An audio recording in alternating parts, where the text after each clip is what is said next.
E përmbi shenjë të hylindës së shpëtona, I mbytur prej ngasjeve si në det, më ty po përiki dhe prej teje kërkoj shpëtim, o nëna dhe zonjë virgjëreshë, prej çdo rreziku dhe zije shpëto më ti.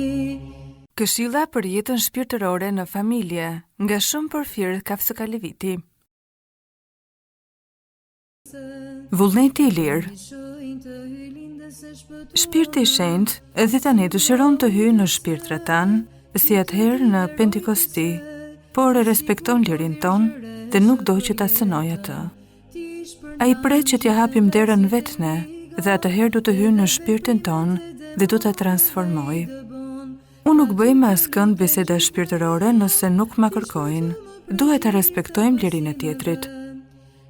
Të gjendeni vazhdimisht në vigjilancë dhe lutje të vazhdueshme.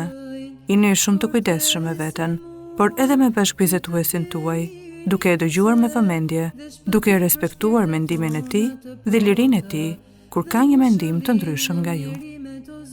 Perëndia na krijoi të mirë. Ai I dha njeriu çdo gjë më të bukur dhe më të mirë. Ai e përcaktoi të bëhej I përsosur, por edhe I dha lirinë dhe kështu I takon atij të ndjek të mirën apo të keqen. Nga njëra anë, dashuria e Perëndisë dhe nga ana tjetër liria e njeriut. Dashuria dhe liria gërshetohen, bashkohen fryma me frymën. Kjo është jeta mistike. Kur fryma jon bashkohet me frymën e Perëndisë, atëherë bëjmë të mirën, bëhemi të mirë. Për pasionet tona e ka përgjegjësinë dikush tjetër, vullneti ynë. Zoti nuk dëshiron ta kufizojë vullnetin ton, nuk dëshiron të na detyrojë, nuk dëshiron të ushtrojë presion mbi ne. Nga ne varet se ç'do të bëjmë dhe si do të jetojmë. Ose do të jetojmë Krishtin dhe do të kemi përjetime dhe lumturi hynore, ose do të jetojmë në melankoli dhe pikëllim. Gjendja e mesme nuk ekziston. Ose do të jesh, ose nuk do të jesh, ose njërën, ose tjetrën. Jeta jon varet nga dëshira jon. Ne mund të jetojmë ato që duam dhe si të duam. Nuk ekzistojnë pengesa, as vështirësi për të bërë ato që duam, por as justifikime. Ne duhet të jetojmë sipas Krishtit dhe këtë mund ta bëjmë. Kreshma ndihmon shumë. Është një mënyrë e saktë jetese. E përmbi shenjë të hylindës së shpëtona, si mbrojtëse, ty të di dhe rojtëse, të sigurt o virgjëreshë për jetën, ti shpërndan gjithë ngasjet e liga. Jeta e përjetshme. Vdekja mund të paraqitet kështu. Supozo se jemi në një dhomë dhe hapim derën dhe menjëherë gjendemi në një dhomë tjetër. Kështu edhe ne.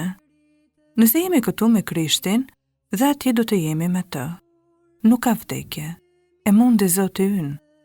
Perëndia është mister, është heshtje e pafund, është gjithçka. Le të jenë të gjitha një lavdërim rreth jush. Mos mendo se kur të vdesim, do të shkojmë atje që të gëzojmë, që të ndjejmë lumturinë e Perëndisë. Nga këtu duhet ta ndjejmë. Nëse nuk bashkohemi nga këtu dhe nuk kryqëzohemi me Krishtin, as atje nuk do të jemi bashkë me të. Nuk është parajsa me pemë, fruta, lule të bukura e të tjerë. Është një lumturi mistike që ndjen shpirtin në Zotin. Një është e vërteta. Do të ikim. Këtu poshtë në tokë nuk do të qëndrojmë përgjithmonë. Synimi ynë është jeta e përjetshme. Prandaj duhet patjetër që të përgatitemi.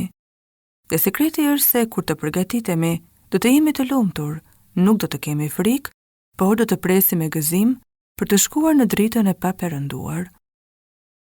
Atje do të lavdërojmë pa pushim emrin e Trinisë së Shenjtë dhe të përmbyshenjtën tonë, bashkë me kerufimet dhe serafimet dhe me të gjithë shenjtorët e kishës.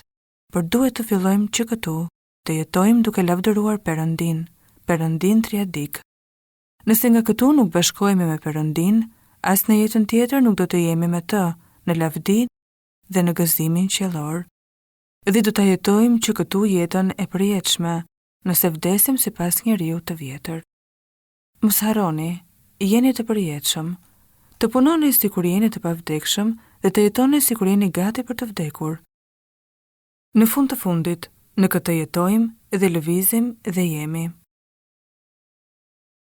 Në një nga vizitat e mia, isha shumë e trishtuar sepse brenda një kohe të shkurtër më kishin goditur sprova të një pasnjëshme, të cilat rrezikonin të më dobësonin rezistencën.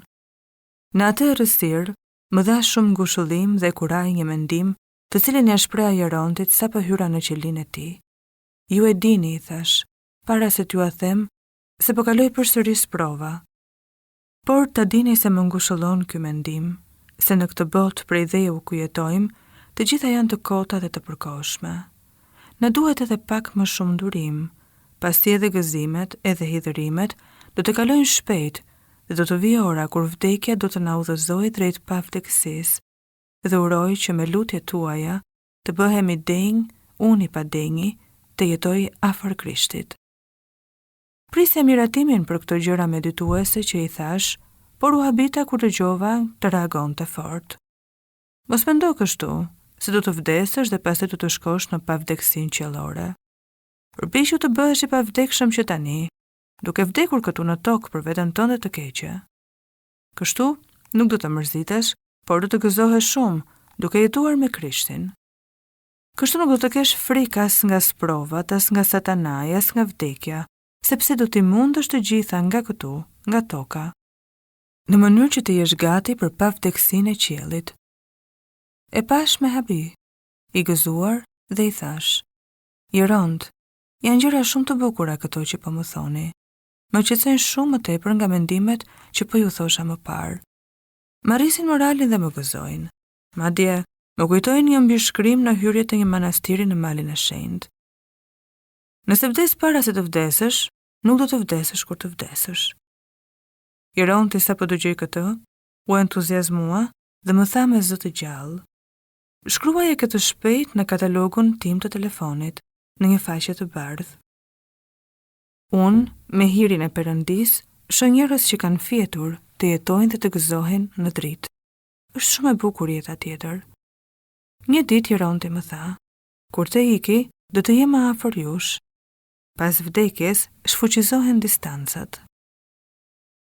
Për ne të krishterët ekziston një mënyrë për të komunikuar dhe për të ndihmuar të fjeturit me lëmosha, lutje dhe pjesëmarrje në liturgji hynore dhe në kungimin e shenjtë. Të gjitha këto çojnë në komunikim me ta, sepse ata na shohin, na ndjejnë dhe gëzohen, sado që ne nuk i shohim. Ju kam thënë se pas vdekjes do të jem shumë më afër jush se tani, sepse do të jetoj më afër Krishtit.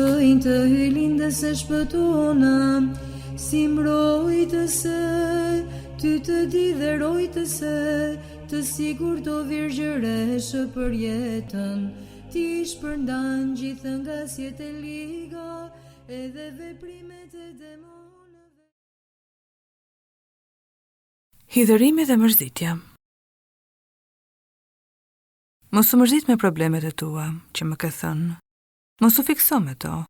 Mos i mendo vazhdimisht. Çlirohu nga këto dhe vazhdo, ec përpara, duke ja kushtuar gjithë vëmendjen punës sate, se si të bëhesh i denj për dashurinë e Krishtit, duke ditur dhe duke zbatuar urdhërimet e tij. Në këtë punë të urdhërimeve të Krishtit, do të shohësh se të gjitha problemet e tua do të zgjidhen vetë, dhe se ke hyrë në parajsën e kishës së pakrijuar të Krishtit, e cila fillon që këtu. Të dini gjithashtu se shpirtrat e lodhur dhe të vuajtur, që mundohen nga pasionet e tyre, fitojnë shumë dashurinë dhe hirin e Zotit. Të tillë bëhen shenjtor dhe shumë herë i fajsojmë ata. Kujtoni se çfarë thot apostull Pavli: Atje ku u shtua mëkati, teproi hiri. Bëj të gjitha me qetësi, thuaj gjithmonë të vërtetën dhe mos i kaj shumë e ndjeshme e mos u mërzit. Dil shpesh në natyrë. Mos u mërzit kurrë. Krishti u ngjall për të na dhënë shumë dashuri dhe gëzim që tani të fillojmë të marrim pjesë gjithnjë e më dukshëm në ditën e ndritshme të mbretërimit të dashurisë së Krishtit që nuk errësohet kurrë.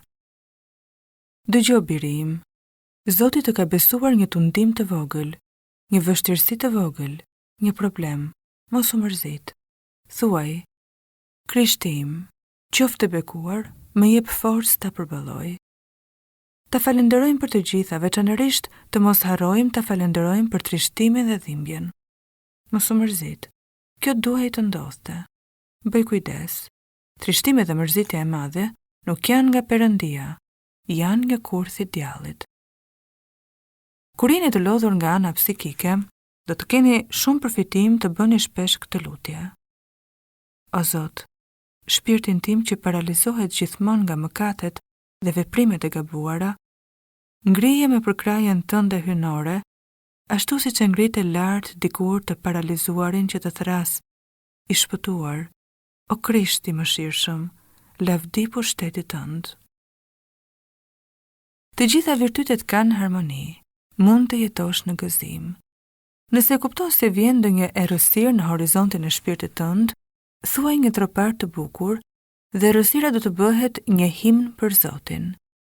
Këtë fuqi që do të mërziste dhe do të shtypte, e zhyt dhe e shenjtëron. Kur mbretën Saul e kapte demoni melankolis, Davidi shkonte dhe i binte harpës dhe kështu largohej demoni. Jeronti na thoshte: çfarëdo që më ndodh, më pëlqen të bëj lutje dhe jo ta mbaj brenda vetes. Qendra jote të jetë Krishti. Kishte shumë sprova. Sigurisht, dhe të drejtët sprovohen me qëllim që përmes provës së gjërave të trishtueshme, ta bëjnë shpirtin më të artë e të mos rrëshqasin, ndërsa ecin në rrugën e drejtë dhe mësojnë se gjithçka që arrin u a jep Perëndia. Këshilla për jetën shpirtërore në familje, nga Shumë Porfir Kafsëkaleviti. E përmishojnë të hylindës së shpëtona, pësimet më mbushën me turbullim, dhe shpirtin më mbytën me mërzitje dhe dëshpërim, po ti që të soma o zonjë, me ngushëllimin dhe paqen e birit tënd. Lavdia ti të birit dhe shpirtit shenjtë, të lutem o zonjë o Shën Mari, që linde Isuin ti shpëto më nga çdo rrezik, më ty po përiki dhe të lutem, me të forcën e zemrës dhe shpirtit tim. Tani e për erë, e në jetë të jetëve, amin.